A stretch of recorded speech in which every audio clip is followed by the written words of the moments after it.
In this video, we're going to talk about finding surface area of some curve which is rotated about the y-axis. Okay, so the area of a surface, rotation about y-axis. In the video before this, we were focused on the x-axis. And what we said, this is really the same formula. We've got 2 pi r, r being the radius.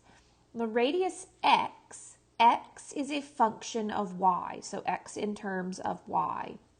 And as long as it's positive, continuous, and differentiable on that closed vertical interval, we can find the surface area by saying that circumference, 2 pi r, times the arc length. And you'll notice the derivative is the derivative of x with respect to y, or g prime of y. So that derivative is squared. We take the square root of it. That's arc length. So it's really the same formula. This is just what we use when we have some function between c and d.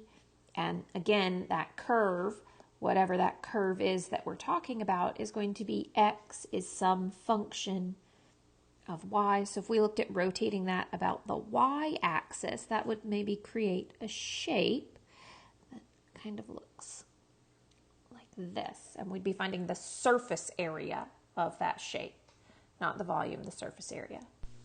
So let's look at an example. For this example, we're going to deal with the line segment x equals 1 minus y on a vertical closed interval from 0 to 1.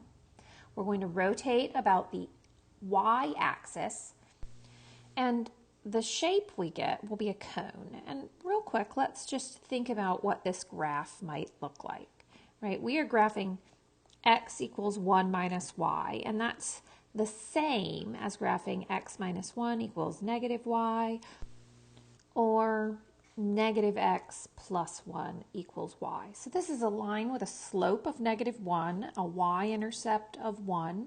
If we were to find the x-intercept, it would be at 1, 0. So we have this line. It should really look more like a 45-degree angle between those axes. But if we take that and we rotate that angle about this axis, we get a right circular cone. And we're going to find just the surface area of the top, excluding that base. All right, so let's erase that. All right, so we're dealing with x equals 1 minus y, or we could rather say g of y equals 1 minus y. That means my derivative, g prime of y, will equal negative 1. Now, if you recall, our surface area formula has arc length in it, and arc length requires that derivative, g prime of y, to be squared. So that would be negative 1 squared, or positive 1. All right, so my formula for surface area, it's the integral. And remember, when we looked at our graph, we said it looked like this. It had these points 1, 0 and 0, 1. So my c and d are going from 0 to 1 on the y-axis.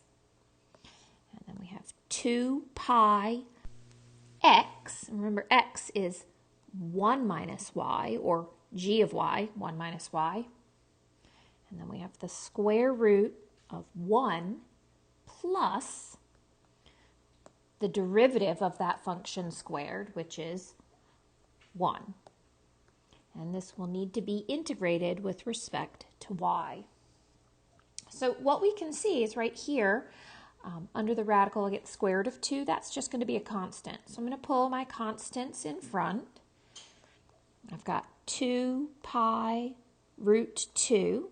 And we're dealing with the integral from 0 to 1 of 1 minus y dy. And I can integrate each one of these terms using my power rule for integration. Actually, 2 root 2 pi. And that is y minus y squared over 2. We would need to evaluate that between 0 and 1. So I've got 2 root 2 pi. If I plug in 1, I have 1 minus 1 squared over 2. And if I plug in 0, I've got 0 minus 0 squared over 2.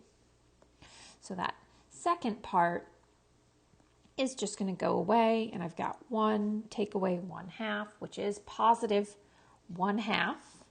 So 1/2 times 2 goes away, and we have root 2 times pi as the answer for the value of the surface area, root 2 times pi.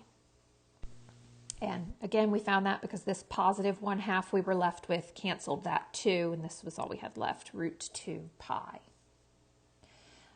If we think about finding that surface area geometrically, because we know this shape, so geometrically, that surface area would equal the base circumference divided by 2 times my slant height. And you're not expected to know this formula. I just want to show you that it will work.